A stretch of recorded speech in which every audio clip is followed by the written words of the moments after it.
Welcome into Overtime, presented by McDonald's. Dewey Dailey along with John Bruce for today's show. John, pretty solid first week of action for us. Anyway, I know you, or at least for me, I know you got out a couple weeks ago for some of the girls' games, but most of the boys' games starting off this past weekend, and some are still waiting to start. We'll talk about some of those coming up a little bit later on this weekend. But you know, in terms of the first couple of weeks, we've had some pretty big performances, some close games, and I think it's safe to say we had a pretty successful start to our live winter sports coverage. Yeah, when the first game goes to overtime, it's always always a good thing. And the second game was, back and forth, and it felt like Huntington was going to be able to eclipse Western, just was never able to do so. And we got to see a 30-point game from Cam Janes that night. And then I was really impressed with Eastern in our nightcap. It wasn't as close of a game, but still was an impressive performance. I liked what I saw out of the Eagles,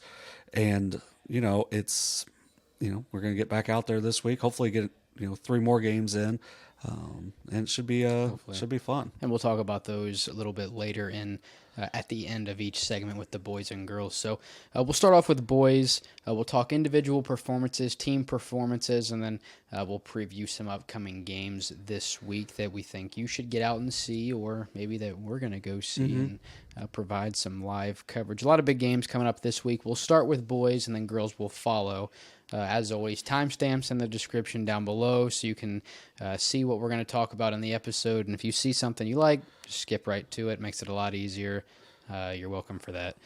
All right, so we'll start off with some standout performances from the boys' side. The first one, John, we were right there for Kalvin Manson for Huntington. Wasn't able to do enough to allow them to win, but, man, he kept them in the game for a large majority of the game. I think he had a double-double before halftime. I mean, it was just insane. 28 points, 12 rebounds. Yeah, 28 points on just 17 shots. He was 13 of 17. Only got to the line for 2 shots, made them both. So, I mean, he made the most of his opportunities. There's a couple shots he missed where you could tell he was trying to do a little bit more, but at the same time it was like kind of had to, because at some points it was a lot of him. Just was outstanding throughout the night. Noah Potter also stood out for them on Saturday night. So they had a tough opener with Eastern, but then really showed up really well on Saturday night, and I was impressed. If they can make just little step forwards like that every day, and that was also, a sign of good coaching was. No, I think Uric has them going the right way. It seems like there's a lot more effort, and that, I know they lost, but I was impressed, like you said, with Potter. I think Matt Jordan gave him good minutes. Henneberger did a good job facilitating. Isaac Kello. Yeah, I was going to say Kello knocked down a 2 or 3 threes, and I even think Frankie Hirsch did okay when he was in. I think they have a good group, and I think the only senior out of all of those is Potter. So, I mean, they're going to be together for at least 1 more year as well. Yeah, and then like you mentioned with Hirsch, he's a kid that he went to Bishop Leger in middle school, so he wasn't playing necessarily the best competition. I know he plays AAU, but so he's stepping right into varsity play. So I think here in, probably at the beginning of January, he's going to take another step forward, because you can just tell skill-wise it's there. He's just got to get fully used to everything as far as the varsity game goes. But for Huntington, I really, like you mentioned with Coach Uric, I really like the fact that they saw that Manson had a size advantage. I mean, and it's not like he's tall. He's just big, strong. I don't think they had a size listed, but I think he's probably 6'1", 6'2". Frankie? No, Manson. Oh, man. Oh, yeah, easy. Yeah, I would say so. And then, strong. Oh, just, so they were able to take advantage of that size advantage they had, and I think that's just a sign of a well-coached team. Wins are eventually going to come from this that's group. And coming up on the slate for them, Amanda, extremely winnable. Paint Valley, I mean, we'll see. I haven't seen Paint Valley. I know you saw them against McLean. I saw them on film, yeah. But, I mean, we'll see how that goes. They'll see Waverly, which if Waverly plays is I think as well as they played against Southeastern, that could be a little tough. They have Southeastern, so they play those 2 teams back-to-back. I mean, they're definitely winnable games. I think Eastern, through their first 6 will probably be the best team they've played. I think Eastern and Western are probably the top 2 teams they'll play in their first like 6 or 7 games. I think they went against Amanda. We'll see Paint Valley, Waverly, Southeastern. You play Westfall, but then you play like Ripley. So, I mean, I would think they would pick up a win against Ripley. I think their schedule gets easier than their first 2. Yeah, and that's just good scheduling as well, because you give yourself a chance when you're coming off some rough years. You give yourself a chance to pick up wins in the non-league. Hopefully, you can pick up 2, 3, 4 wins in the league, and then you just increase your chances. In the postseason a little bit, which that's not really what you're building to right now. Right now, you're really building on this year to go into next year because, like you said, only one senior. Now he's a big part of that team, right, with Noah Potter, because he just does a little bit of everything. But I like the way they're going. Mm-hmm. And then another player will move to the SOC 3. It's a guy we're really familiar with, Jace Copley for Valley. They're not able to win. They drop it 71-60 at Greenup County. So still undefeated. Well, they haven't played a team yet, but they still haven't lost to a team in Ohio, so they have that going for them. But in the loss to Greenup County, Jace Copley drops a 35 bomb, which I'll be honest, with a team that has graduated George Arnett, Colt Buckle, Carter Nickel, and Levi Stewart, I think you can get sort of familiar to that kind of performance going throughout the season. It wouldn't surprise me if I'm not sure if Valley uploads their stats, but like at the end of the year, if he's averaging like 23, 4, 5 points, it really wouldn't surprise me, just because what we really don't know, like, who is going to be that. I know there's a couple guys that we've seen on their rosters that we talked about in the last episode where it's like they could step up, but I don't know if they have a guy that's like to his caliber yet. Yeah, and I think they have a lot of young guys that could be, but for now, I mean, and they're at Sims Valley on Friday. It wouldn't surprise me if Copley put up 25 to 30 more. Yeah, and like teams are going to focus on slowing him down, but the good thing for him was he was pretty much the main focus last year. Yeah, he had more helpers, but he was the first option. So he knows how to get himself open, and I'm sure he's going to handle the ball a little bit more this year. But remember what we saw last year, because we covered them a couple times for the streams. Like their JV team was really good. So those guys have moved up, so they're finding new roles. So I think in the early going, you're going to really see Copley put up big time numbers. Now, whenever some of these guys, which I'll talk about a little bit later, actually kind of get more into their roles, I think maybe that's where his point totals will come back down to like the 23 to 25 area. But I could see him putting up some big time numbers, especially early in the season. And one thing I did want to talk about with the SOC3, now I can't say for sure. I'm assuming they all start around the same time. So this is kind of what I was getting at, is the first SOC3 league game for Valley is January 5th at Minford. So they have, now it's not as big of a league as it has been. Like they only have 6 teams, so you're only going to play 10 league games instead of whatever 14 that you would typically play in an 8-team league.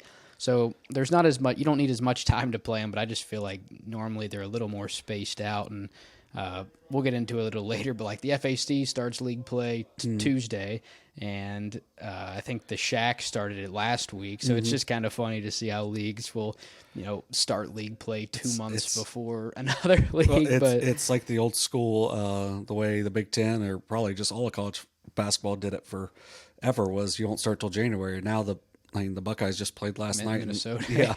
Played in league play on December 3rd. So, although I bet you don't get a lot of complaints from a lot of the teams though, because it gives you time. If your goal is to win a league title, it gives you 2 months to get ready and have your best product whenever you step onto the floor at Minford, which Minford is, for me, the favorite to win. So you're going to have a lot of time to not only figure get out film, your rotations, but and figure stuff, out right, and especially for a team like Valley, which we've said may need some time to get some other guys in roles they're comfortable with. I mean, they're going to have the time to do that. So yeah, I could see that. That's you could see it both ways. As let's say, we'll talk about it in the SVC in a minute, but like if you have a transfer and they have to sit the second half, right, you probably don't love that if you're in the SOC 3. Well, I mean, even if you're Minford, it's like they bring back a lot of the guys they already had, and they don't want these teams to have that much time to get going. Like we'd rather catch them when they're still figuring it out. So it just kind of depends on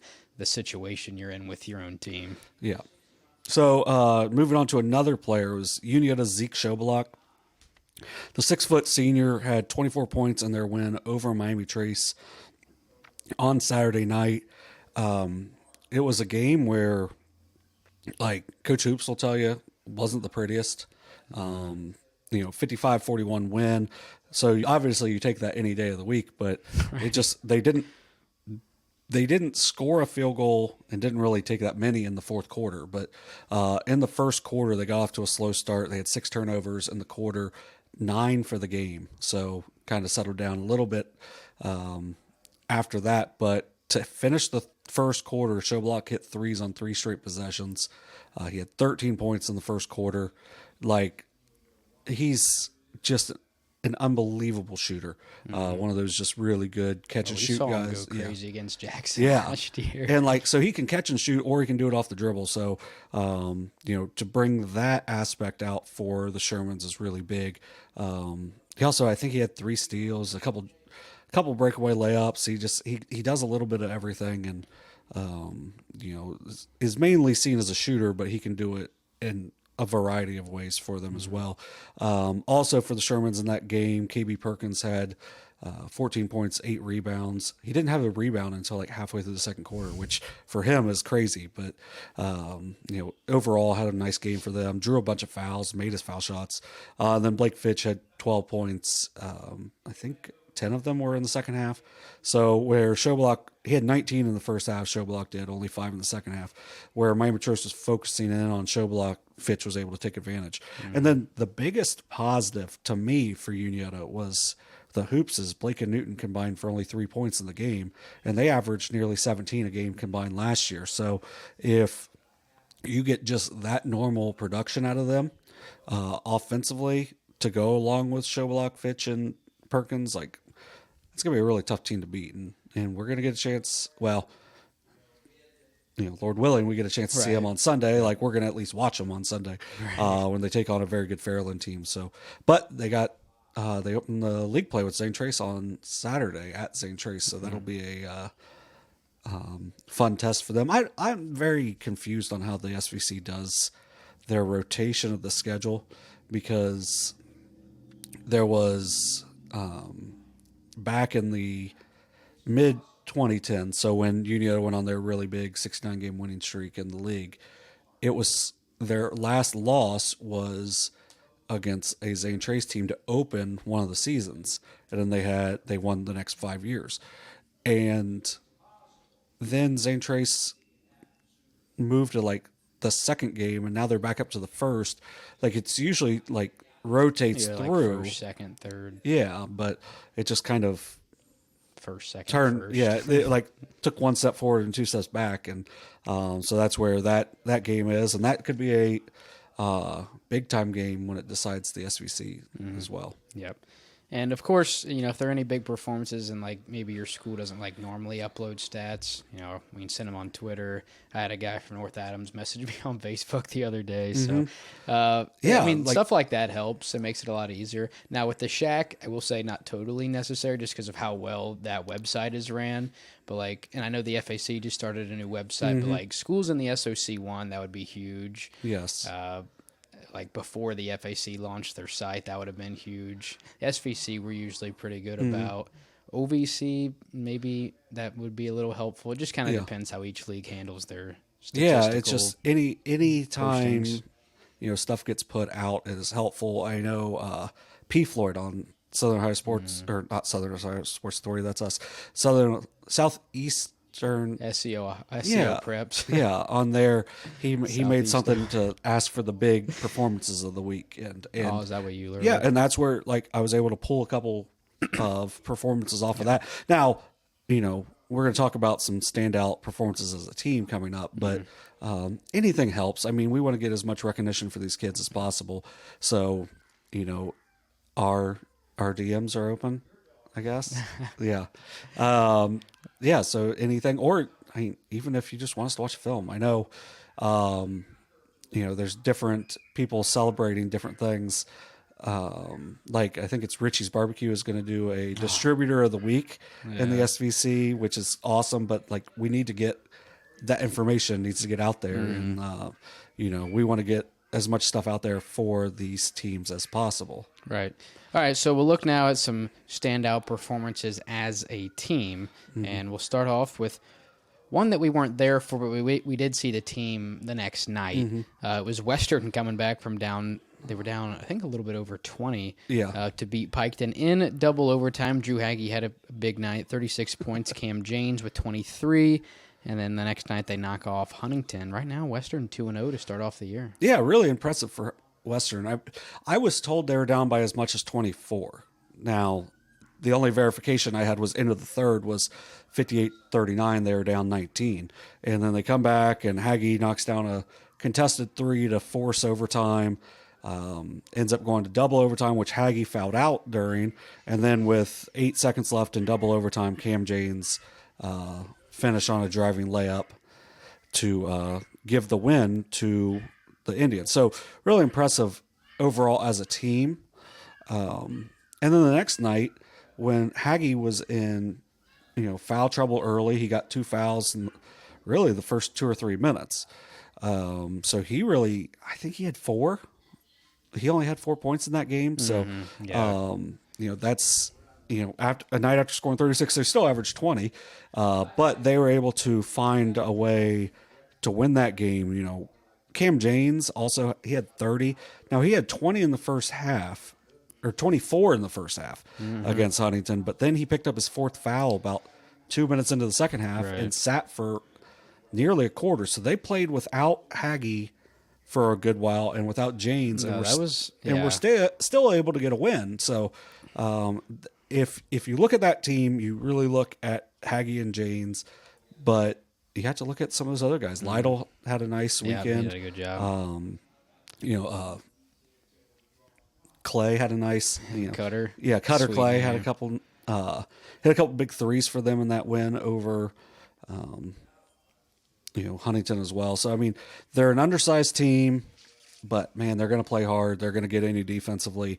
And, just really want to give them a big shout-out for that big comeback. I will say, what I was kind of wanting to get to is, the foul trouble is a little bit concerning, especially when it's, you're probably your top 2 scorers. Right. One game you have one foul out, and the next one you have a guy missing crucial minutes that probably allowed Huntington to crawl back in a little bit because – Janes had to sit out now. Yeah, because it was a 13-point game at the half, and then they got it down to they had it to a 4. I think it was 3. Was it 3? I think. Yeah, so. It was 3 because then Huntington had a turnover, and that was the closest. That's another thing too. Is Western a little fortunate that Huntington started getting a little bit reckless with the ball because that kind of just allowed them to take it away. But I mean, the one fortunate thing is if one gets in foul trouble, you have the other. Yeah. So Hagee, a guy who dropped 36 the night before, can have a night where he I don't know what he finished with, but can have a night where he scores 5 points because Jane's going to score 30 himself. So, and I think with a guy like Lytle's probably going to have his fair share of 10 to 15 point games. And I think it was, I forget. Sullivan, yeah. Yeah, he had a nice game off the bench. Right. And I think Sullivan was kind of the guy that would sub in for Janes because Janes sort of on defense, playing the bigger role. Right. And on offense, he's hitting threes in transition and off of screens and that kind of stuff. But between Western, Eastern, and Northwest, I know South Gallia and Oak Hill are there as well, and Sims Valley are there too. But if we're being honest, those 3 are probably the top 3 contenders in that league. And I think between those 3, I can't remember who. I'm assuming you picked Northwest, but I don't know, man. Between those 3, I think it might be a toss-up. I think those are going to be some really good games. Foster Davis was another one that came off the bench. Oh, that had good minutes for them on Saturday as well. So, but I think between those 3, it's going to be a dogfight. And then you've got some really good players coming back for the other teams that on certain nights. And I mean, really, Oak Hill put it on Wellston, which I wasn't with how Oak Hill athletics have been recently. You don't really know what to expect, but that was a pretty impressive win for them. Right. So I believe Sims Valley started off with a win. South Gallia started with a win. So just a good start overall for the SOC too, especially with Western and Eastern going undefeated. But look out for Northwest too. So we'll look to another game. This one was at the Hoosier Gym over the weekend. It was an overtime game. West 72, Jackson 70. Now, Jackson led 30-25 at the half, so really it was back and forth for the entire game. Now, West not coming off of the greatest season they've had. I think they were finished second to last in the SOC2, just above, well, they would have been second. Well, yeah, I guess even with the SOC3, it probably would have been second to last, just above Waverly. But there were some questions like, who are they going to find? Well, it's going to be pretty much the exact same people that were doing it in football, right? It's Jeffrey Bishop had 27, Cole Tipton had 16, Will Kegley, a guy that I'm assuming didn't play football, or maybe I just didn't notice. Either way, he had 22 points for them, so that's another guy you're going to get familiar seeing in the SOC3 now. West is 1-0. They have New Hope Christian Academy on Tuesday, which I believe that's going to be a emphatic win for them. Although I think New Hope, they beat somebody, didn't they? No, they just lost to they lost to somebody. Oh, yeah. So that's what Kenneth was talking about. I feel like that's going to be a win. But for West, I mean, with Bishop and Tipton, we didn't get a chance to see West boys last year, but either they didn't play or maybe I just didn't pay enough attention to the box scores. But, I mean, we may have overlooked them a little bit in the preseason. They may be a little... I mean, we'll see. We'll have to wait, 2 months to find out. But they're at Northwest on okay, Friday. All right. So that'll be a good look at, what's going on now. Like I said, we're going to have to wait until probably January 5th. And, who knows, they may open up with Waverly or, they obviously don't open up with Minford or Valley. Right. Which, I mean... That's probably the top two in the SOC3. I'm going to scroll down. I'm going to scroll down on our huge file here. Waverly at West. Okay, so I mean, I would assume West wins that, but I've also been impressed with Waverly. We'll talk about them in a minute. And then for Jackson, they were sort of in the same boat, right? They bring back Boston Campbell, but with Evan Jarvis leaving and Jackson only going 12-12 last year, it was like, who's going to step up for them beside Campbell? Well, Jax Carroll, a guy that played last year, had 14. Campbell had 15. Steven Jenkins, a sophomore, had 16. So maybe Jenkins and Carroll are those two guys that are going to help lead the Ironmen along in the FAC. Now we'll talk about Courthouse in a second. Just from that box score against St. Charles, I think they may have a good chance to repeat anyway. And I mean, that's who I picked. But Jackson 0-1. They're at McLean on Tuesday, who actually just beat Paint Valley in whatever, the Battle of 41 or whatever they call it in football. So it'll be nice to see some league play starting up pretty much everywhere except for the SOC3.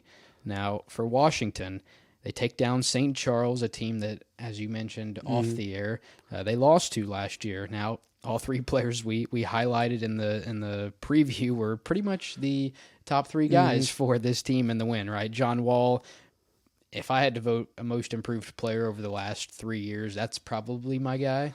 Well, like the thing for him too, I think maybe where their program was when he was a freshman, he probably wasn't physically ready to get there. I think there's less pressure on him as well. Yeah, but now as he's physically, matured, and I mean, he made a big leap last year, and then I'm just guessing he's going to make an even bigger leap this year as well. So yeah, Wall had 22. Garrett Rickman, another guy that we said could play really well and pretty good minutes for them, had 16.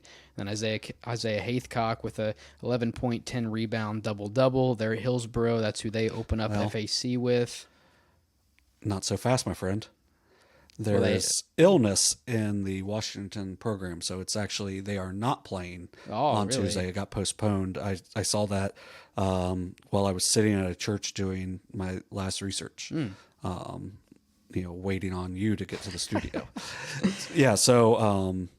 But that originally would have been the starting date. Mm-hmm. Yeah. So you said Wednesday? No, there's no date. There's no date yet. Okay, but they're scheduled to play at Chillicothe on Friday.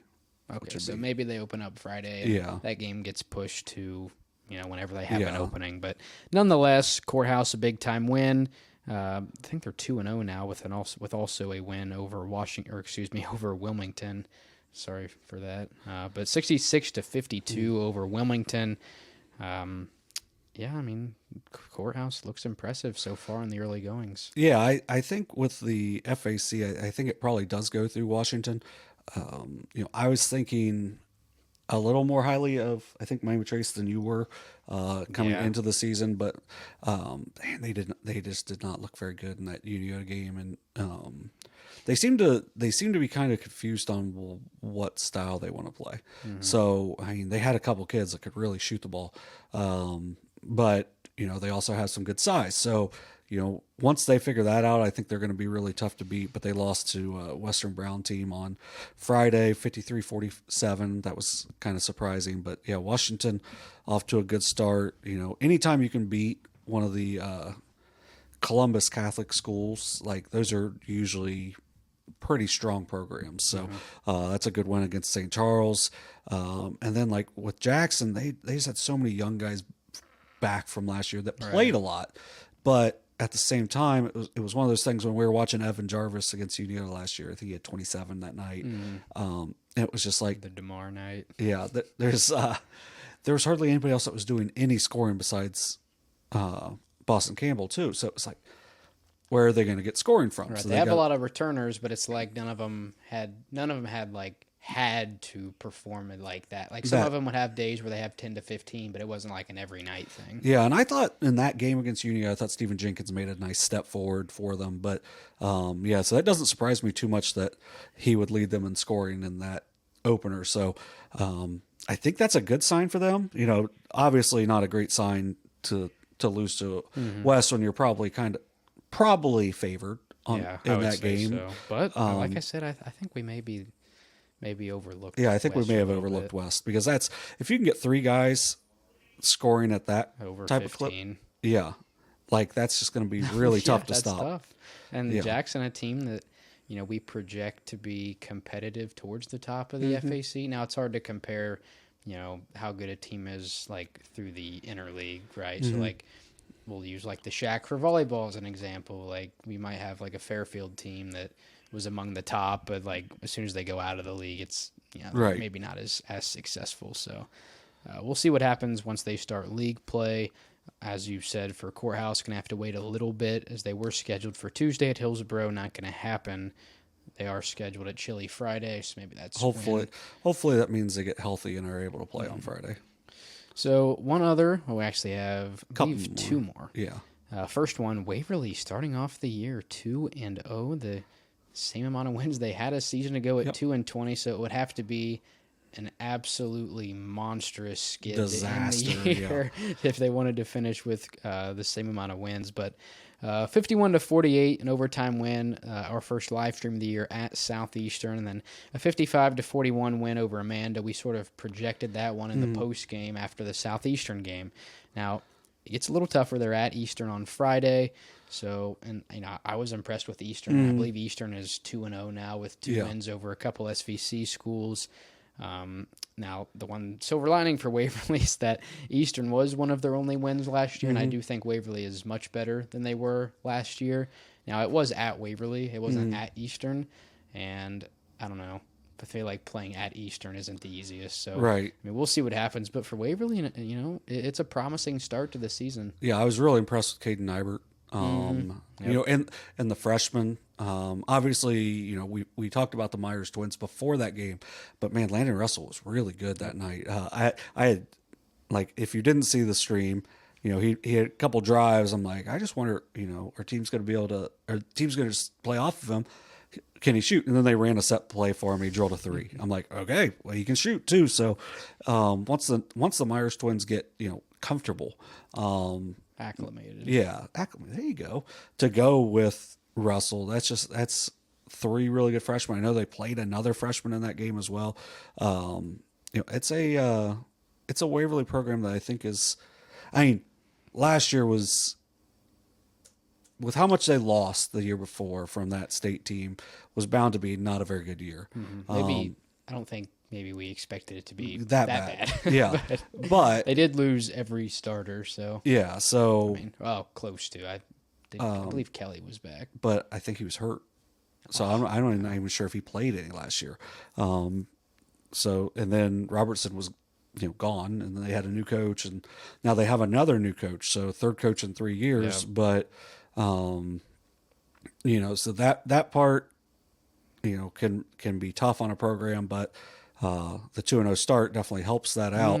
And then I think athletically they may be able to match up with Eastern. I don't know if they are going to shoot it well enough to get Eastern, but that's going to be. I do think Brewer Tomlinson will give them fits on the inside. He's very physical. Yeah, if he can just slow himself down a little bit at the rim, because I will say for how large he is, he's he's not fast, but he's extremely quick, and he's got a really quick first step. He's got good feet, which is why he's going to be.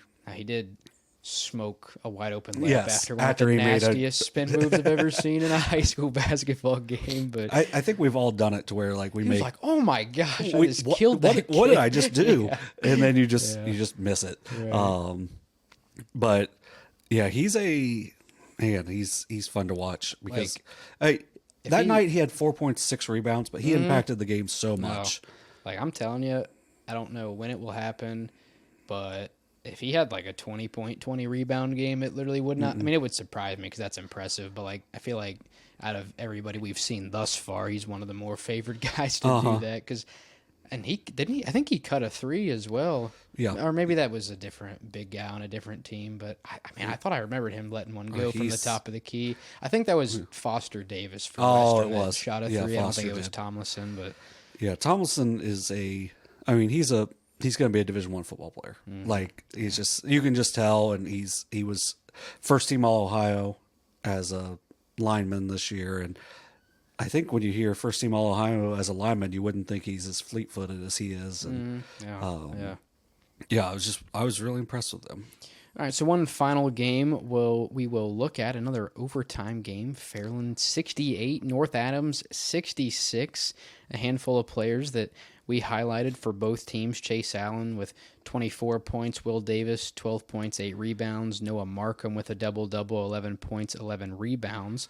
We'll talk about them a little later in the previews as they're against Unioto at Shawnee. Actually, both of these teams in action over the weekend at Shawnee. And then for North Adams, two guys that that this is who we said was going to be good for them, right? It's Branson Copus, 23 points. Jace Rothwell had 17 and 7. I had another guy for 11, but somehow that got deleted off my chart, so I'll look that up while you're talking. But North Adams, they actually have a couple games coming up this week. They have Eastern on Friday, which I think that'll be an interesting matchup to kind of look at once it's over. I mean, we saw what Eastern did over the weekend, so I think them and North Adams will be a good way to gauge sort of the competition levels between what?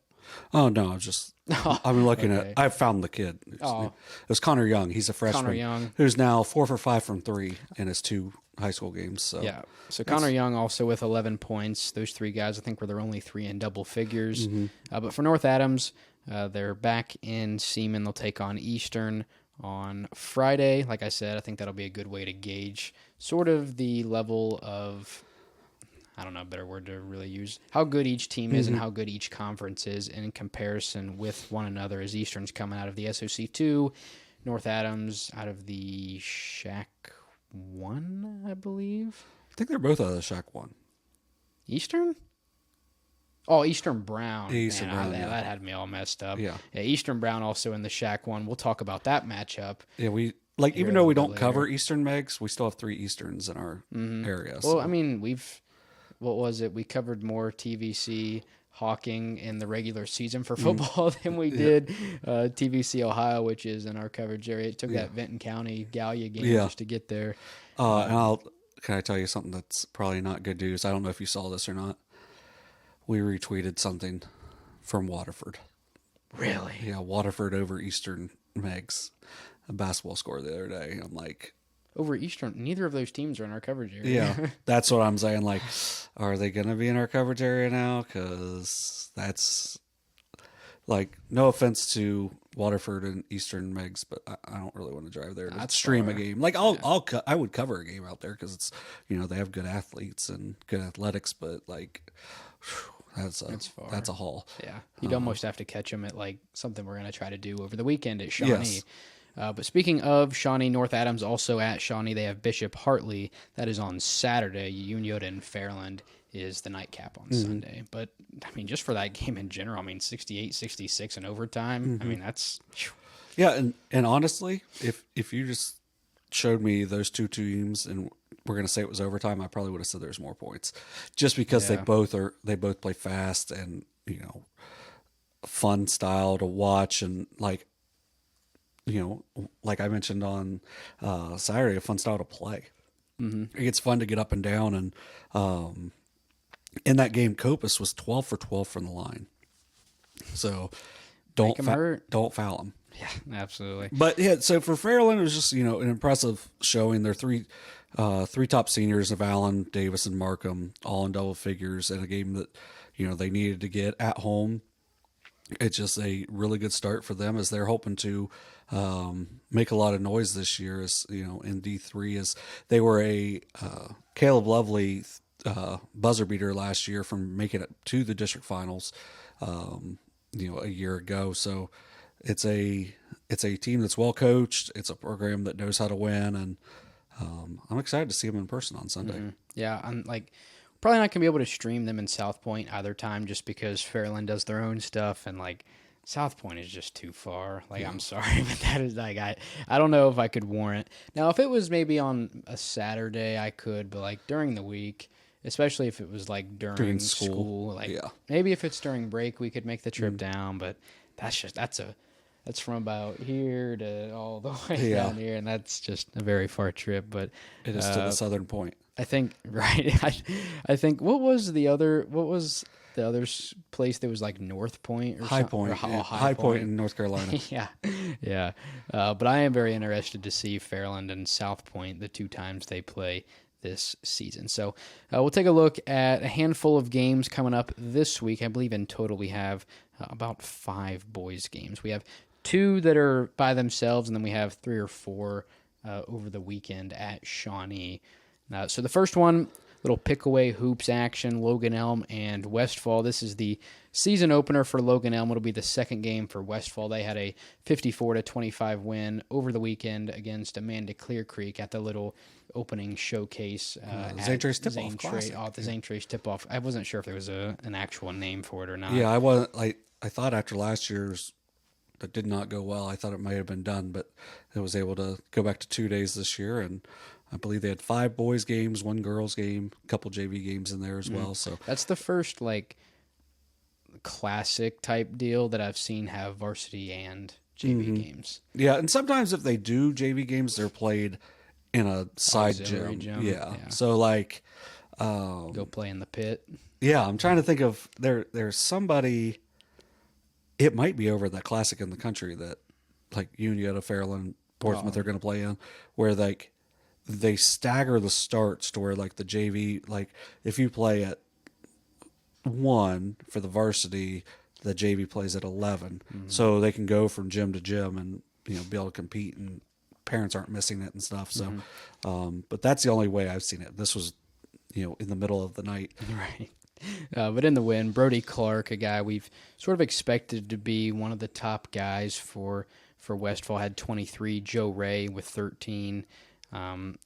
Especially and it's going to be tough when Joe Ray has to sit out the second half of the season. But hopefully in the first half, Coach Meister able to find some guys that Coach Joseph.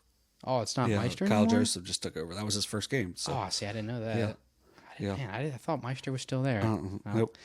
Kyle Joseph, former Westfall Mustang great. There we go. Yeah. Get a homegrown guy in there. That's I mean, that seems to be working out for Huntington. And it was I don't know if his first career game, but I know it was his first game at Westfall. So good for him to get a good win there. The first game we coached, me and Coach Hoops were up at Westfall. This is way back in the day. He hit a runner in the JV game to win the first game over Circleville, and then we didn't do a lot of winning after that. But it was fun, It's good player, good kid. Yeah. So and the thing with this is kind of for Joe Ray. There was a play in the first half where I'm not sure if Amanda didn't recognize him, but they came flying out at him on a 3, and he just pump faked and then just drove in. And I think he kicked it out to Brody Clark for a 3, but like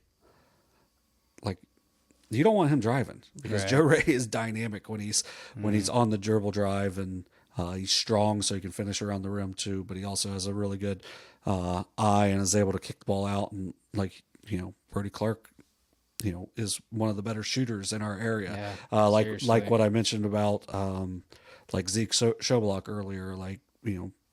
Brody Clark's another one of those shooters like that. We got to have some sort of I think when we do the All-Star games, which is like a toss-up of happening anyway, we got to have a 3-point contest. Yeah. We're not going to have a dunk contest, obviously, so I think we could have a boys and a girls 3-point contest where we take, what does the NBA want to have, 8 guys or 6 guys? Something 8, like that. I think you could have 8 and then just split it into 2 and just have guys go against each other, just single limb.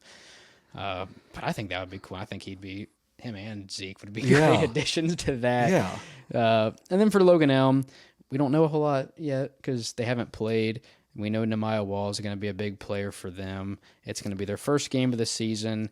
If you look at SC Ohio Preps, P. Floyd, our guy, he said they split a 6-quarter scrimmage with Unioto. So that's whatever standard you hold Unioto to, it seems like Logan Elm is at least close to that. Yeah, they're going to play really good defense. They also have a new coach. Right now, it's off, not happening off. Dropsy, Nate Dropsy's their coach.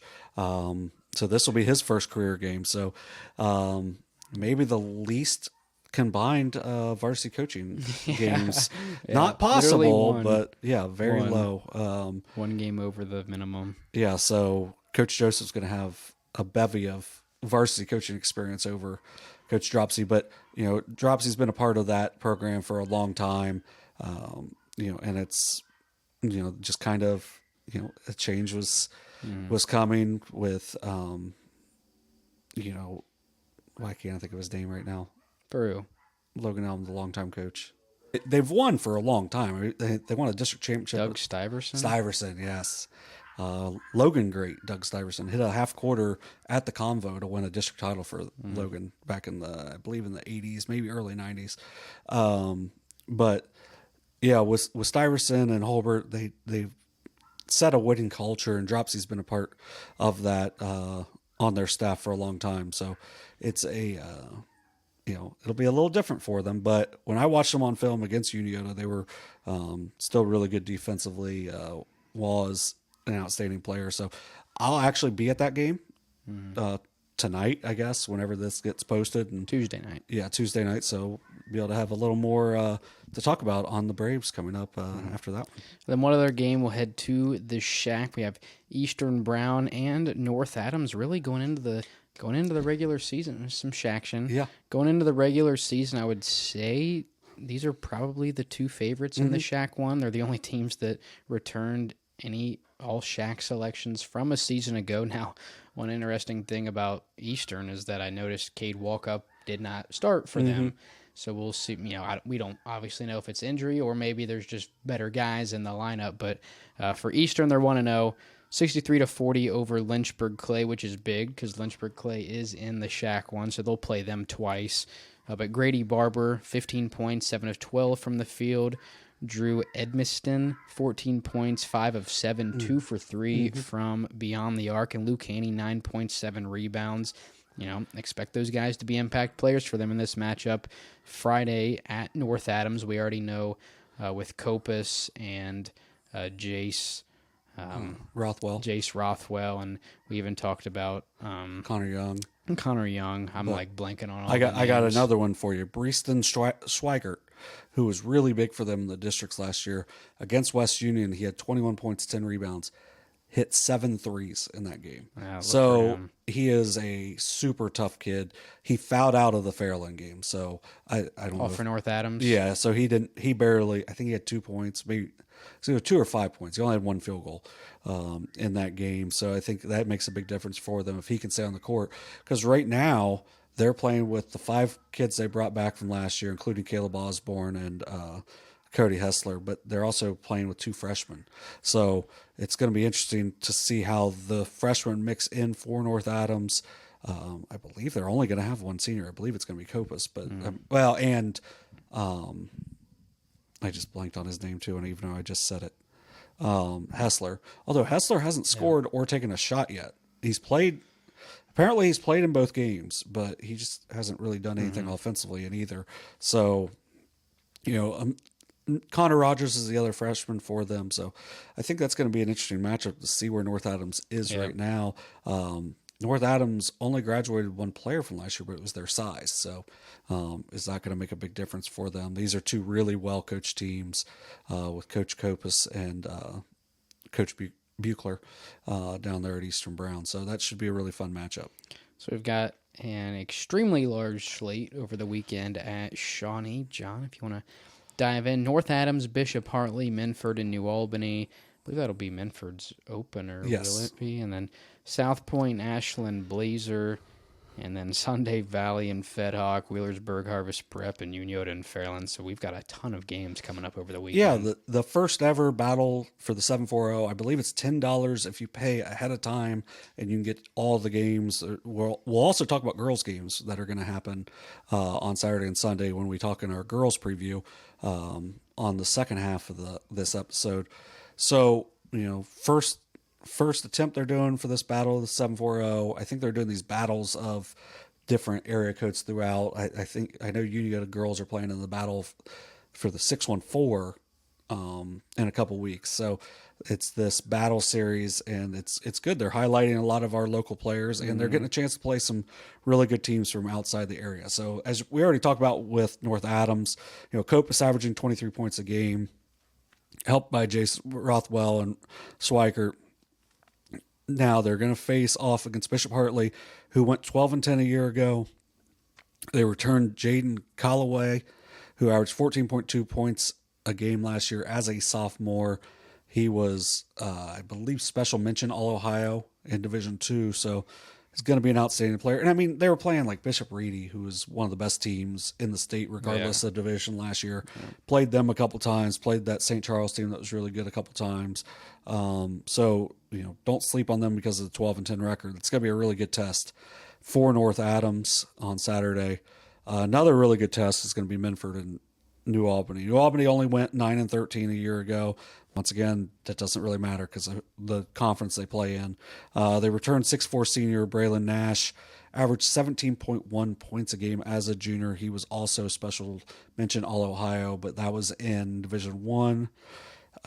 Minford's led by a trio of juniors. Miles Montgomery, 23 points a game last year. First team All-Ohio. Bennett Kaiser, who was it was special mention All-Ohio last year, 14.8 points a game. And then Jackson Shoemaker, who went ballistic when we watched them against Valley last year.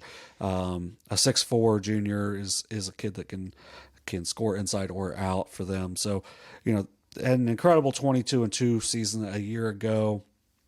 Only lost to one team in Ohio, which was North Adams in that district final game. But, they had to fill two big holes with, Joe Hanna and Adam Crank, but have a whole lot of athletes over there for the Falcons. So that one should be really an outstanding game. And then the last game on Saturday is South Point against Ashland Blazer. Ashland Blazer went 23-11 last year. Imagine doing that in Ohio. Kentucky is just crazy on how many games you can play. Blazer plays a really fast style, so that's going to be a really fun game to watch. South Point lost their first game, a 47-43 game against Lancaster on Saturday. A lot of high hopes still for the Pointers. I don't know if Zathan Haney's back yet. So, I mean, once he's back, that's going to make them just really dangerous. But South Point's really stepped up their non-conference schedule, trying to make it further than that Elite Eight that they made it last year. They're led by first-team All-Ohio and Caleb Lovely, who averaged 22.4 points a game a season ago. So, then moving on to Sunday. Sunday fun day. Yeah, Sunday fun day down at Shawnee State. Hopefully we can make an appearance. Yes.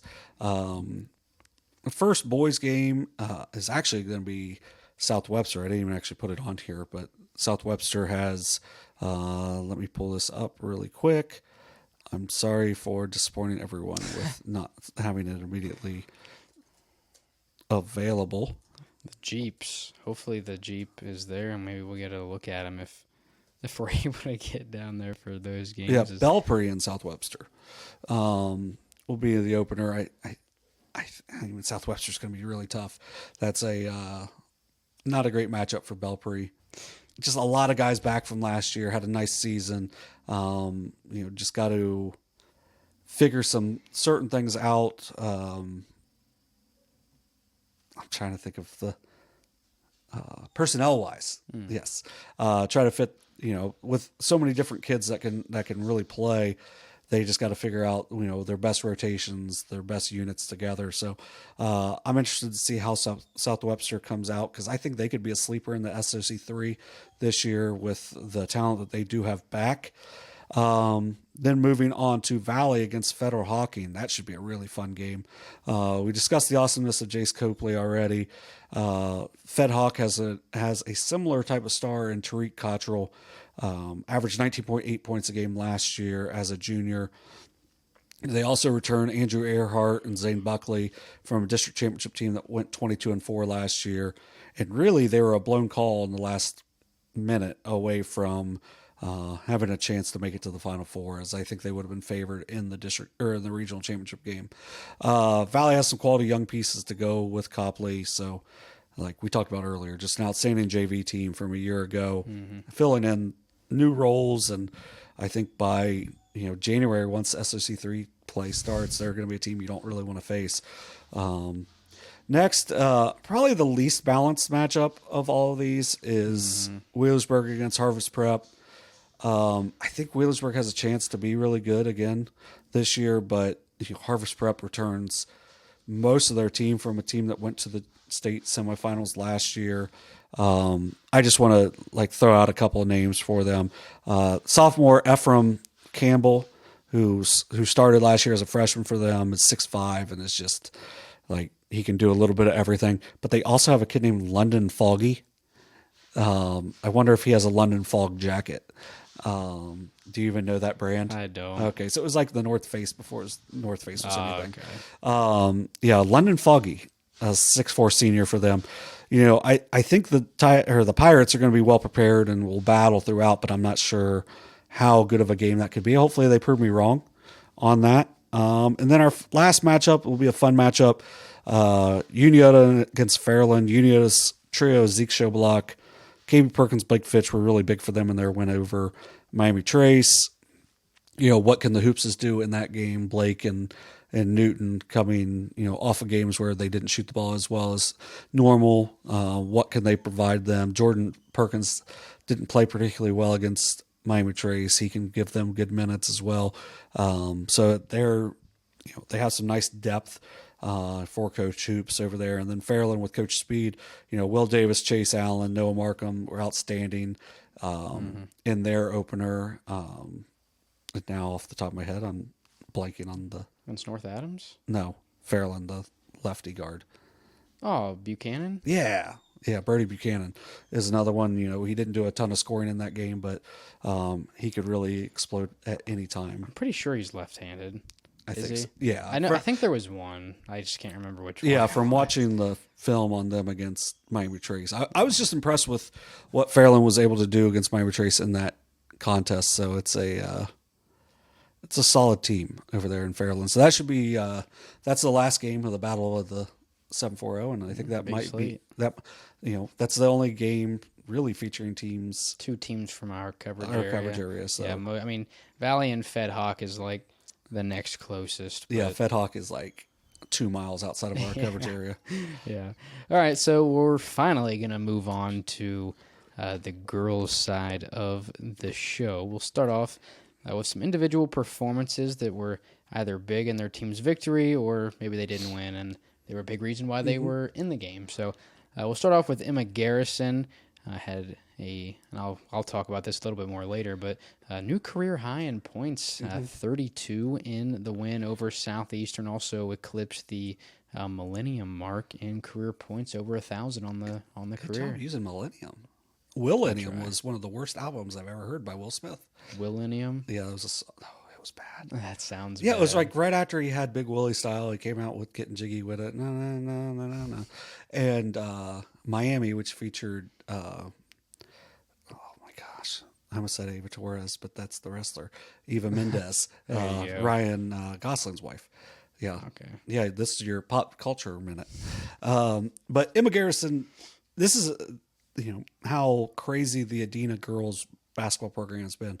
She is the 11th member of the 1,000-point club for Adena, and she actually is in 9th place now because they had someone finish with 1,000 career points and another one finish with 1,002 career points.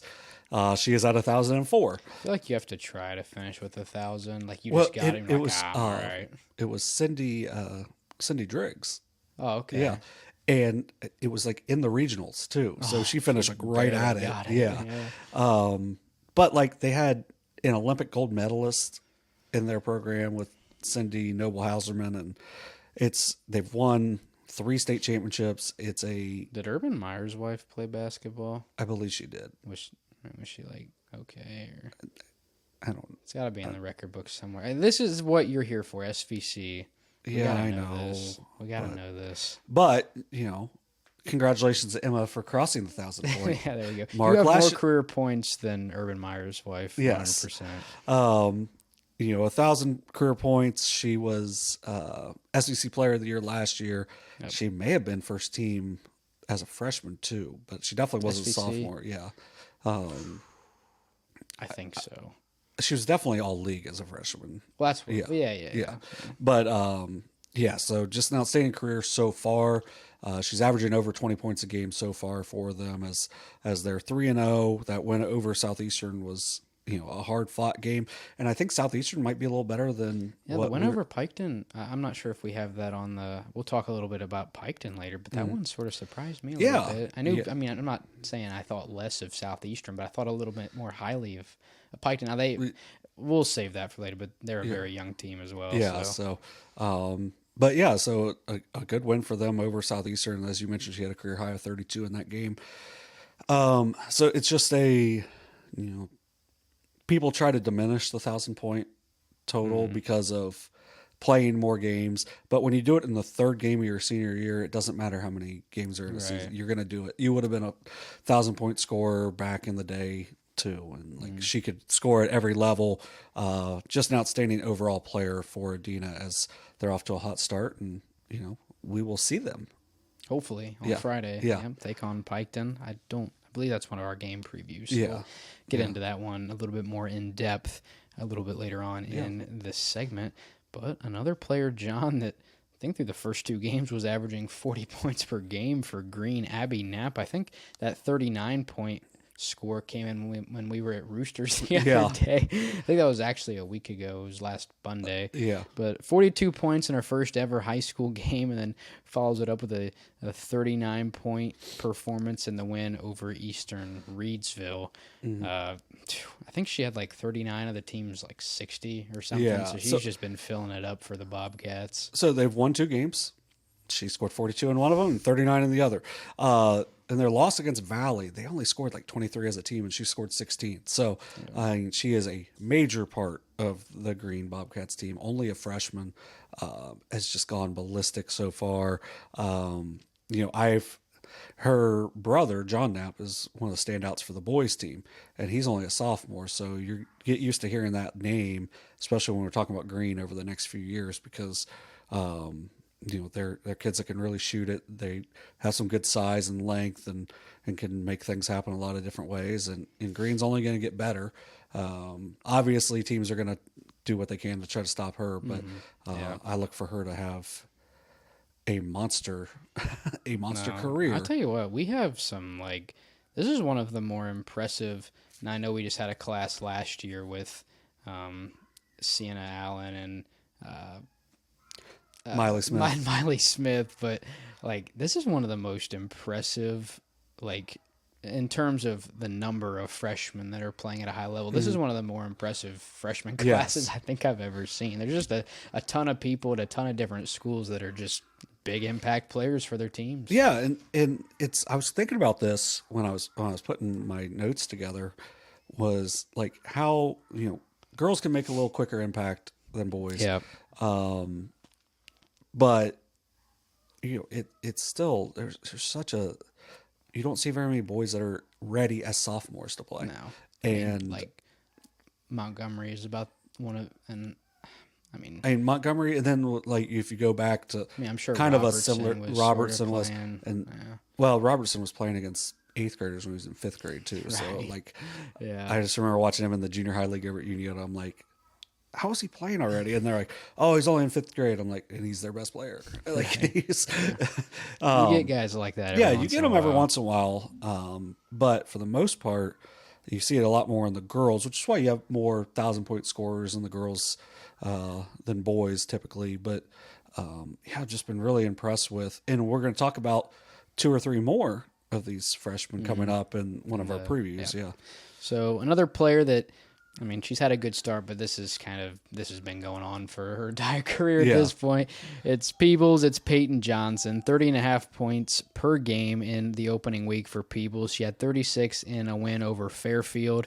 It goes without saying, she's leading the Shack in points per game. The next closest is Lynchburg-Clay's Addison West at 18.5. So, she's scoring the most points per game by 12 points, which may not seem like a lot, but like when you're talking points per game, that's a ton, right? So Peoples is 1-1 through their first 2. They did have that loss to Lynchburg-Clay, but they also picked up a 56-45 win over Fairfield. We'll talk about that Lynchburg loss a little bit later in this segment, but anytime you have a player to the magnitude of Johnson, you're going to have success, right? So, and over the course of the season, we're going to have games where teams, their game plan is to single her out, and we're going to see who else on Peebles can step up. Who is that? Maybe we don't know yet, but I think, especially once they start playing, like they're going to get North Adams, I think twice now, because they flipped into their side. So when they play a team like North Adams or, honestly, with Fairfield, they may have tried to. I figured they would have been one of the teams that try to single her out as well. But, you get a team like White Oak. They're only going to play them once, but it still counts as a league game. So I think with those types of games, especially when, I'm not looking at it, but I'm assuming Peebles plays some of our coverage teams that aren't in the Shack. We're going to see what happens when she gets put on an island with maybe 2 defenders. They just try to double team her. Right. So we'll see what happens. And like I said, maybe that's what Fairfield was trying to do, and it just wasn't enough. Well, Abigail Smalley's a kid that can score it for him. She's averaging 10.5 a game so far this year. Cadence Carroll's another one, 7.5 a game this year. So those are players that are going to need to, fill it up a little bit for them. Like in that game against Fairfield, they were able to get Smalley 11 shots and Carroll 9. They didn't do a lot of scoring, but they were able to, get the ball as well. But like Peyton Johnson, 14 for 15 for the line in that game. Like that's the worst. When you have somebody that even if you try to hack a Shack them, it's like it doesn't really matter. That's what we saw with Manson over the weekend for Huntington. It's like, well, I guess he only got sent to the line once, but he knocked down both. So it takes an aspect out of the game where it's like, well, you're gonna have to guard them tough, but like if you foul them, it's 2 points. Especially with how fouling per quarter and it's only 5 and it's 2 shots right away. It makes it a lot tougher to guard somebody like that. Yeah, and then Johnson averaged 20.8 points as a sophomore, 80% from the line, and then last year was 24 points, more or less 23.9, and which was only 72% from the line. But I think that was almost the Hack-a-Shack deal last year. She shot almost 100 more free throws last year than the year before, so that might just be a just riding me, just wearing her out. But just an outstanding overall player for Peoples, and she was on a team that went to the regional final as a freshman, and she was scoring in double figures then too. But right. So we'll keep it in the Shack. We'll just jump sides over to the Shack too. Faith Donley, a player that we said a big player on the pitch, and then we said she was going to be a big player on the hardwood as well, and so far she has been. Right, she had 30 points, 8 rebounds, 8 steals in their lone win It's such so a ridiculous far. stat line. In their lone win so far over West Union. She's averaging 14.3 points per game through the first 3. Now they are 1-2, which maybe not the start we were anticipating for them, especially their first match. They drop it 53-19 against Adena, which you may have thought like they match up pretty well with Adena. Now Adena wins by whatever that is, 34, which, like I said, probably a little bit larger of a margin than we may have anticipated. Now they do take down White Oak and they do drop to Peebles. So, we'll see what happens as the season goes on. It may have just been a rough start, but Donley definitely a bright spot for them so far. Yeah, and just kind of filling in a new role, more or less, and that's where teams are really going to focus in on her more, where she may have went from the number 3 scorer as a sophomore to number 2 last year, and now number 1. So when you get to the top of the scouting report, it could be a little tougher early on, but I wouldn't be surprised to see her push those numbers back up closer to 20 points a game by the end of the year, because as you can see in that game against West Union, 30 points, 8 rebounds, 8 steals is kind of ridiculous. And she's going to have a lot of steals throughout the year because she's a player that can make a lot of things happen defensively. So, but man, I would have loved to have had a game, just a single game like that. Yeah. So I believe we have one more performance. Back to Unioto, Amaris Betts, 17 points, 10 steals, nearly a triple-double, 17 points, 10 steals, 7 rebounds, and I believe their league opener against Huntington. Second, Second because game. they had beaten Paint Valley earlier. But yeah, it was a game. She didn't shoot the ball as well as you would think for that game. That was actually Miley Smith made 5 threes in that contest, so... but man, Betts did everything else in the game. 17 points. Still, I think she hit 3 threes in the game. The 10 steals, it felt like she was all over the place. As I'm watching the game back, I was like, when I started to count the rebounds, I was like, man, I feel like she might have a triple double. And, ends up with 7 rebounds. I think she had 4 assists in the game too. So just an outstanding overall game for Betts, as she is averaging 14.3 points a game. And this is a team that, they're very balanced. They have 3 players over 11.8 points a game, and then 3 more that are over 5.3 after that. So it's a team that they have to share the ball. So that makes it to where maybe a player like Betts that could score 20 plus a game is going to score 14 to 16 because the team's unselfish. She's averaging 3 assists a game also. So being one of the better shooters in the area, doing so, she's shooting 44% from 3 so far. Being able to make stuff happen by creating steals, over 4 steals a game for her so far. And it's just a player that does a little bit of everything. Maybe doesn't get the super attention that a Miley Smith does. Right. But Amaris Betts is going to make some D2, D3 NAIA program wherever she ends up. If she ends up at a D1, she's going to make somebody really happy because work ethic and shooting ability and playmaking ability, she can definitely do all those things for the Sherman. So, they've got Lynchburg-Clay on Wednesday, which I don't think I'm covering the game, but I think I'm going to go watch because I think that could be. Who knows? Lynchburg has some players. Lynchburg has some players they for might sure. Step in. It just takes one night. You got to show up for all 4 quarters. Yeah, and then like you mentioned with Addison West, 18.5 points a game for them. Macy Etienne. Is it Etienne? Or Etienne. Let's go Etienne because of Travis. She can really shoot the ball. Yeah, her brother Travis. What's his brother? No. I meant Etienne has a hit Florida. Is it Jordan Etienne? His brother's a running back at Florida. That's gonna drive me nuts. Bruce Thornton's brother's a linebacker at Florida. Bruce Thornton's Bruce built, Thornton should be a linebacker at he's Ohio built like State. a linebacker. But and also Jade Massey, which we'll talk about her huge game here in a few minutes. But yeah, for Unioto so far, Trevor Etienne. oh, okay, that makes more sense. Yeah, but very close. Miley Smith averaging 17.8 points a game for them, and then Maya Hamilton 11.8 points a game. Then the other ones, Amelia Yerkes, Fairfield would love to have her. yes, 100%, because I think they would be in that next category of the standout performances for teams at that point. But yeah, it's a team that shares the ball well and is a on the winning path to start the year, and it'll be fun to watch them in Lynchburg match up in what should be a high scoring, high octane game on Wednesday. So a couple big performances from different teams on the girls' side. First, Portsmouth-Clay picks up a gritty win, 34-32 over Oak Hill. I believe that's SOC 2 on SOC 1. Yeah, as they've rearranged it a little bit, but only 5 players in the game for Clay, and they find a way to get it done. Yeah, only 5 healthy players for them. Emma Emnett with 20 points for them. Sophia Kraft with 14.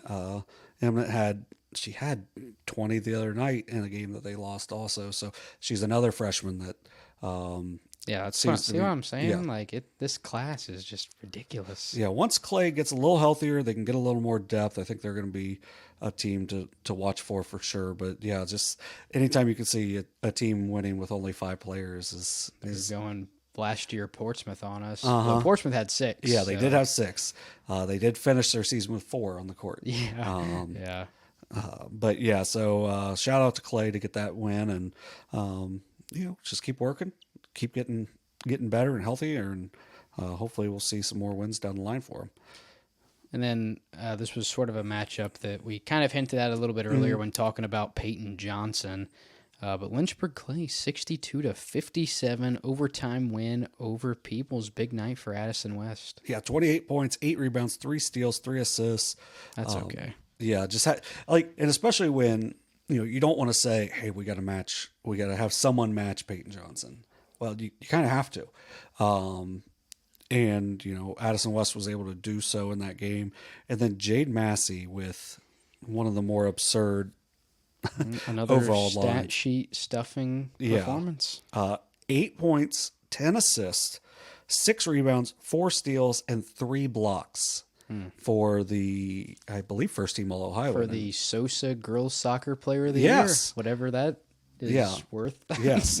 Just an outstanding athlete, Massey is. And that was last year when we were over at Miami Trace and we watched them. She had an outstanding overall game there too. So if they can get Etienne to get hot from outside to go with West and Massey, that's going to be a really scary team with Lynchburg-Clay, and obviously a gritty win in that overtime presented by McDonald's. I love that. I let that rip. Yeah. I didn't do it. Did I do it Friday night or Saturday? Friday night. We didn't have an overtime game Saturday. Yeah. I had to let it rip at least. I don't think I'm ever going to say that again, but it made me happy. It was funny at least one time. All right, so we'll wrap it up with some game previews. I believe we have 2 at large, and then once again just an absolute gauntlet at the battle in the 740 at Shawnee over the weekend, which is also the first time I've seen high school games played on Sunday, which I guess they do a lot for these big. Apparently a lot, because like when Unioto played on a Sunday a couple weeks ago, I was like, oh, this is kind of weird. And then Dublin Kaufman played this past Sunday too. Yeah. I'm like, I guess that's the only time they're going to play. That's a big big city for thing. us country folk. Yeah. All right, so we'll start off with a little bit of non-league action. North Adams and South Webster. This is on Thursday, and I tell you, this game caught my eye. I think this is going to be one of the more competitive non-league games. Now, it could end up not being, but it's hard, especially early season. It's hard to gauge teams from different conferences because you don't have a lot to go off of. But just on paper, I think these teams. I mean, North Adams is a big threat in the shack, just in general on both sides, and South Webster has some players that were getting it done in the fall as well, and we'll talk about what they did in their opener against Raceland. But for North Adams, 59-53 over Fayetteville Perry. They're 1-0. Now they are at Peebles Monday night, which will be tomorrow, or it will be yesterday. Yes. So that game probably going on right about the time we're recording this, which actually means kind of a tough start for North Adams. Is they're going to open up, or they're going to begin this season with 3 consecutive road contests before their eventual home opener will be next Monday against Portsmouth West, which not going to be an easy opener too. No. So they have 2 tough. They're playing 2 of the top SOC 3 teams to start off the season. Before them, in that 1 win over Fayetteville, Kinley Jones, 17 points. She was 7 of 12 from the field, 3 of 5 from beyond the arc. Tatum Grooms and Caitlin Borger both contributed 13 points, and Harley Brand really close to a double-double, 9 points, 8 rebounds. District champs a season ago, which is sort of why I think even when you go out of the league, they're going to be good because, usually whenever you have teams that were only good within the league, they fizzle out in the sectional or district semi-round. But I think this North Adams team has proven. They even made it to the regional final when they knocked off, I think they lost in the regional semi to West. Yeah, I couldn't remember which side won. And then for South Webster, also 1-0, 58-0 against Raceland, which I believe is in Kentucky. Yes. It was at South Webster, luckily for them, so they didn't have to cross the border, but just a monster performance from Bella Claxon. 25 points, 11 rebounds, a double-double for her. Skylar Zimmerman, 17 points. Addie Claxon, close to a double-double, 6 points, 10 rebounds, and Kaylee Blevins also contributed 8 points. Now, they are at Western once again tonight, so it's Monday night. It'll be tomorrow, or I did it again. It'll be yesterday by the time this is uploaded. But, man, just on paper, I think these 2 teams match up well, but I don't know. This would be one I would like to stream, but just with finals this week, not going to be possible for me. But I'm actually excited to see what the outcome of this game is, and we'll now they are both D3 or no, Webster's probably D4. I think Webster's still D4. Yeah. Man, I was gonna say we could get sort of a preview into the district tournament in our area, but not if Webster's still D4. Well, and something for North Adams, going into the People's game, last night, I guess, or 45 minutes from now. Is it at 7:30? 7:30, yeah. The North Adams has won 26 consecutive regular season games, going back to 2 seasons ago, as they went undefeated last year. I don't know if I don't think they'll go undefeated again this year. But if they can make it through this kind of blender of a start, unfazed, they may have a good chance to do it. So they've got some nice depth. A lot of kids back from last year that did play. And then South Webster, Bella Claxon with that huge game in their opener, to go with what I know Skylar Zimmerman can do. This one is I feel like this is a good test for both teams. Mm-hmm. Yeah, I'm excited. So, and actually the day after on Friday, we have no non-league action. We have a league contest between Adena and Piketon. The plan now is to live stream that. I haven't had any contact with their athletic director yet. I'll get to that hopefully tomorrow, so we have enough time to get down there. But Adena 3-0, 2-0 in the league, wins over Southeastern and Westfall. They also opened up with the win over Fairfield to make it 3-0. Mm-hmm. We've already highlighted Emma Garrison, over 1,000 career points, 32 in the win over Southeastern. Another freshman, Mary Halcomb. Marley.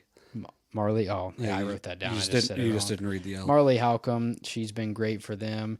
Ader, Williams, and Sowers are also great returning pieces as well. Now, they do have a match Thursday night beforehand. They are at New Boston, so they'll have to go to New Boston, come back to Frankfort, and then go to Piketon, which isn't ideal, but they're going to win by 100 against New Boston girls. Not they had 2 really good players last year that graduated. Yeah, that's tough. Yeah. And then for Piketon, 2-1, 1-1 in the SVC. They started off 2-0 with wins over Eastern and Westfall, and then they dropped 44-37 to Southeastern. This has been one of the best freshman classes for a single team I think we've seen in a while, with Layla Kelly, Jalen Forbes.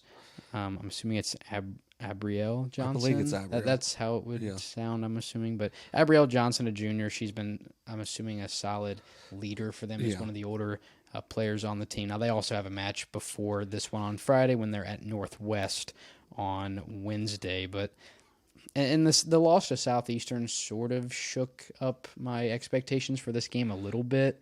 But I still think like these two teams match up really well. I think especially like with Kelly and Forbes, they've been just absolute awesome additions to this Red Streak team. But I also think Hocking has made Adena that much better as well. So Well, and kind of like I talked about in that game we did on Friday at Southeastern. Southeastern was a tough place to shoot, especially if it's your first time shooting there. So I could see that that's probably one of the factors into the lower scoring numbers for Piketon against Southeastern. But Southeastern played well against Adena as well. So Southeastern's a good quality team.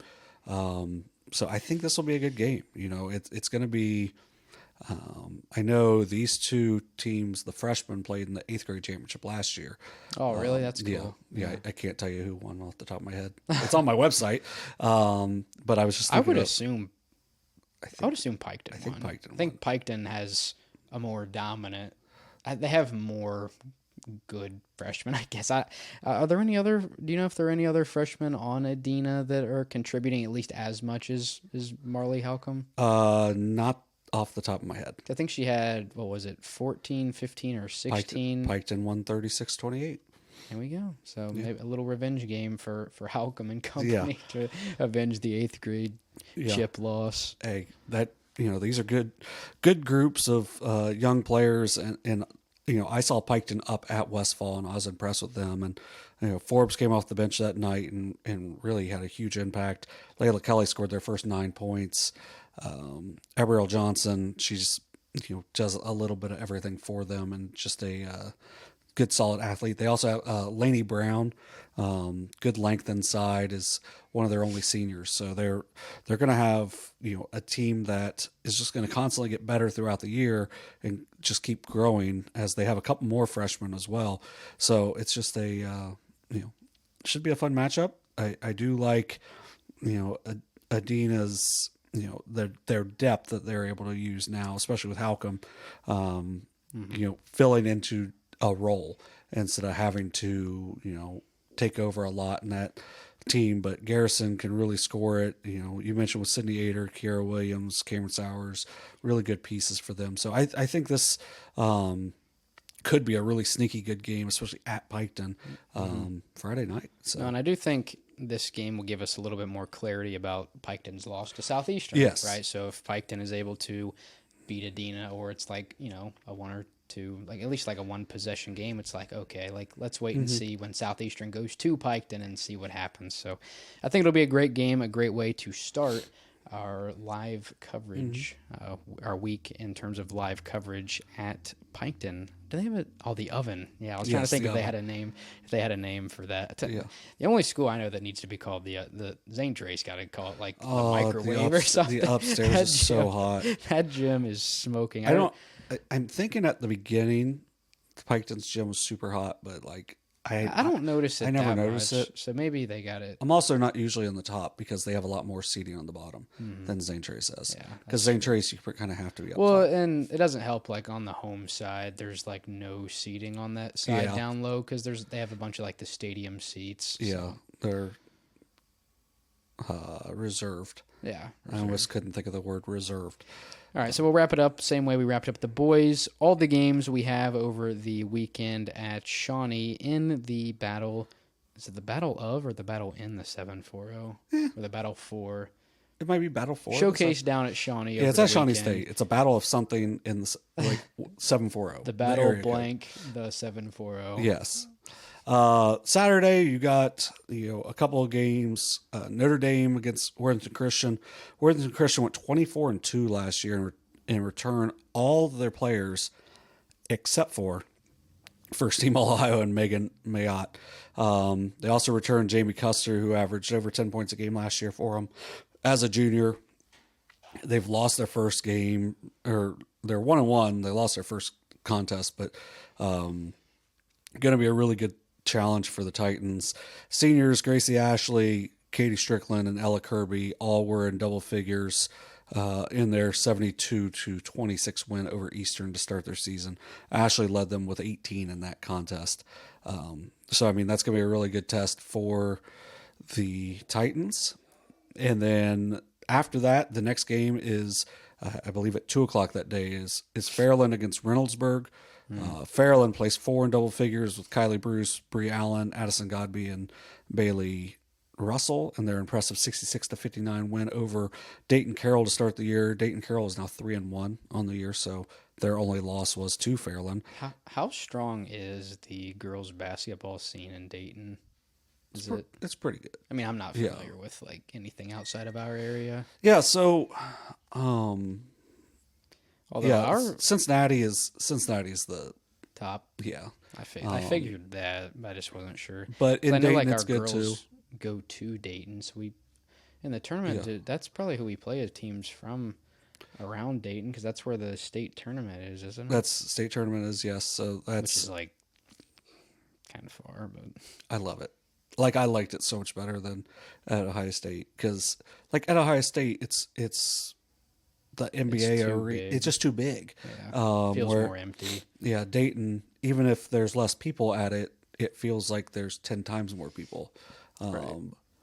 Now, the student sections at the Shot were really fun, but also last year, Afrocentric had That's like their full-on band at Dayton, and I was pumped. That's like the only complaint I have with like the combo is just It's so big. yeah, and like even if you go like when we did, now I guess that was during COVID, but like it was still a normal sized crowd. I felt like you usually get the lower bowl completely filled up.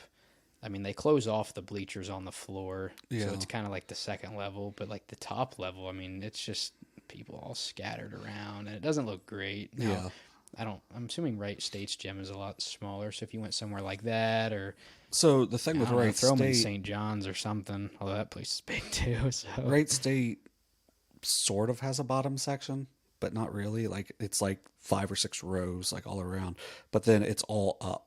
Like, when you walk in, then you walk straight down, and it's really good for basketball. And it was actually where Hulk Hogan's last match in WWF was. really, Yeah, he lost to Yokozuna. you lose the title. First ever King of the Ring in 1993. Were Fun you fact. there? I was not. How old were you? 7, 8, close. Yeah. So I probably cried. Although, being Japanese, seeing Yokozuna, yeah, who was clearly not Japanese. yeah, him winning. He's morbidly obese, is what he Yes. is. They're like carrying him around on forklifts and stuff Yeah. to weigh him. Like, Yeah, so not getting off topic at all, I do know that if Coach Buchanan watches this, he'll appreciate that. the WWE reference. Yeah. So a really good win for them to start their season against Dayton Carroll. But they'll really need a repeat performance to do that against the Raiders on Saturday. Reynoldsburg's off to a 3-1 start. They're coming off a district runner-up season last year, which they went 20-7 in a extraordinarily talented OCC. Their only loss this year was to Pickerington Central, who is one of the best girls programs ever in girls basketball in the state.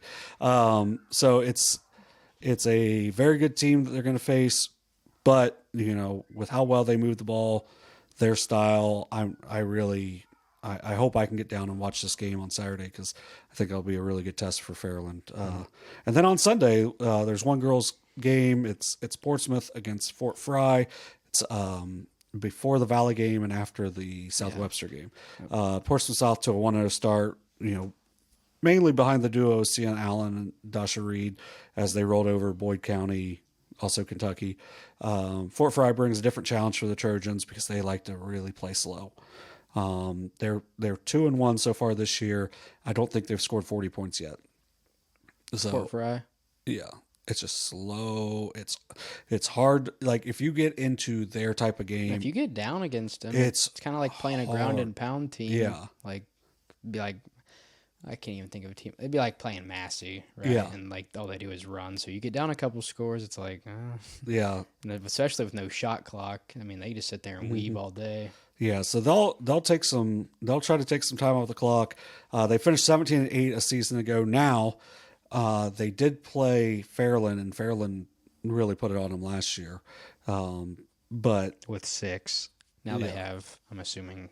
well, Fairland beat Oh, Fairland. I'm 4 or thinking 5 last year now. Portsmouth. Yeah. But to my knowledge, it's their first matchup in a long time, if not ever. So Fort Fry's a really good program, so for the Trojans have to be ready to play that day, or it could be literally a long / quick. Yeah, it'd be very quick, but very painful. Yeah. Because it would pretty much drain all the time Yeah, off the clock. I remember listening to Coach Tony Taylor team on the radio. Got possession in a tie game with 6 minutes left, and took the last shot. And that was, Held for last. and it was a radio game, and it felt like it was a year. And I don't even know what you said. I mean, we kind of had to do that at Miami Trace last year on the Courthouse game. They milked. It was like 4 or 5 minutes just standing there, and Miami Trace just let them do it. Yeah. And it's like, what do you even say? Like, right. There's not a whole lot you can do with that. All right. Well, I believe that is all we have to go over after our first week of sort of looking at everything that happened. Obviously, we've had the previews for the last 2 weeks, and we'll continue this throughout the rest of 2023 and obviously 2024 as we wrap up the winter sports season. Hope to get a Christmas tree in here next week to we got Tiny Tim, Bob Cratchit. We still have Jack Skellington because it's the nightmare before Christmas. So. That's true. We can Joe keep Boo, Sister Jean, all the normal stuff. Gus Macker. Yeah, Gus, the Wheaties box. Hopefully, I can get it in here and we can get a little festive. Maybe throw some stockings. League up. champs. Let's go. That wasn't my year though. We won. I thought we won at one of these 2 years. Yeah, this was 21. Doesn't Oh, okay. That was the year your boy went 29-2. And then it's the district championship medal from that same year. There we go. Yeah, so that's a good year. Good year for the Just program. like tires. It's like tires. Oh yeah. Yeah.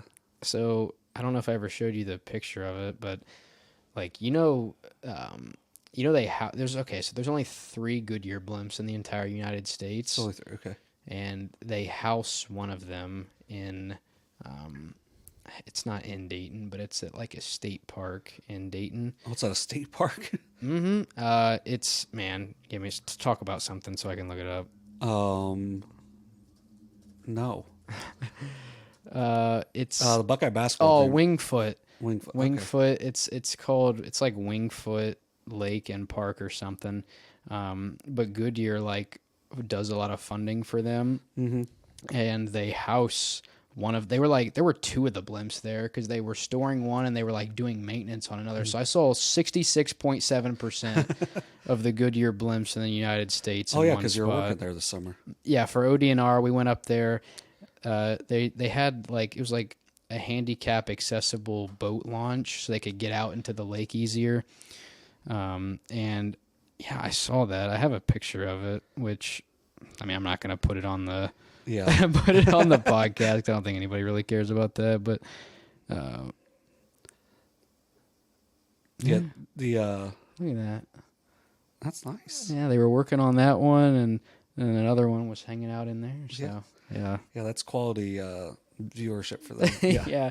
But, so I once saw I'll flash it on there. I saw the Wienermobile in Dayton once. What is the Wienermobile? It's the Oscar Mayer Wienermobile. Oh, yeah, the big hot dog car. So that was the coolest thing I saw in Dayton when I went to school there. Or no, I guess that's not in Dayton. It's Akron. That's what I meant. Oh, okay. Not I thought you were talking Akron because Yeah, Goodyear's Akron, not Dayton. I don't know why I said. I don't know why I said when you said Dayton, it also kind of made sense because they have the Air Force Museum and it's whatnot. Akron. But They got the rubber bowl. You can just walk in there. It's kind of illegal, but they don't totally enforce it. The old rubber. Don't do it. I would the old Akron's old stadium that's built on the side of the hill. You can just walk in, but I think if people see they'll call the cops on you. But it's sort of illegal. Yeah. But, sort of. Yeah, it's frowned illegal. upon. Yeah. Well, no, it's illegal, but only sometimes. If somebody had a bad day, then it's illegal. Don't do that then. I might if I'm ever up there. Yeah, but I played football at Ohio Stadium in 1995, October 8th. For what, flag or something? Or no, they just used to let people just on the field. Yeah, they don't do that anymore. My brother from Texas took me and my nephew, who's 11 months younger than me, after my sister's wedding that didn't last long. and he goes, let's just go see if we can get on the field. Just was open, because you remember how the horseshoe the one side wasn't closed. Yeah. You could just walk in through there. So, Have you seen the guy on TikTok whose Yeah. like whole thing is just seeing what stadiums you can get into, and like there's like a ton that you can. yeah, And I don't know, you can't do that at OSU. They lock that yeah, down. that thing's real lockdown now. So, but Not a very positive environment up there at the moment. well, I mean, a lot of people leaving. A large chunk of people leaving. Yeah, so Some are kind of happy about. But yeah, but that game against Missouri is going to have an interesting group that's of people literally playing. no. I mean, that's yeah. I mean, it's not really our job to give projections on that, but I'm calling Gabe Ennis, or not Gabe Ennis. What is Ennis's first name?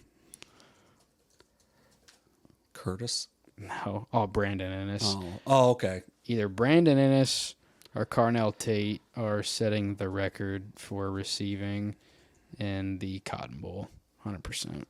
If they have a quarterback to Let's throw say, but to who's going them. to throw it to him? You know, it's either going to be it's going to be Devin Brown, which I'm surprised he's not hopping in the portal, or Maybe he's not hopping in because he's going to play this next game and then he's going to hop in it. yeah, he's going to have one legacy game. I mean, it could be Lincoln Keenholz. Neither one of those dudes are playing next year, though. It says Cotton Bowl Classic records. Let's take a look before we wrap up the episode. Dynamite stuff. Oh, yeah. Let's see.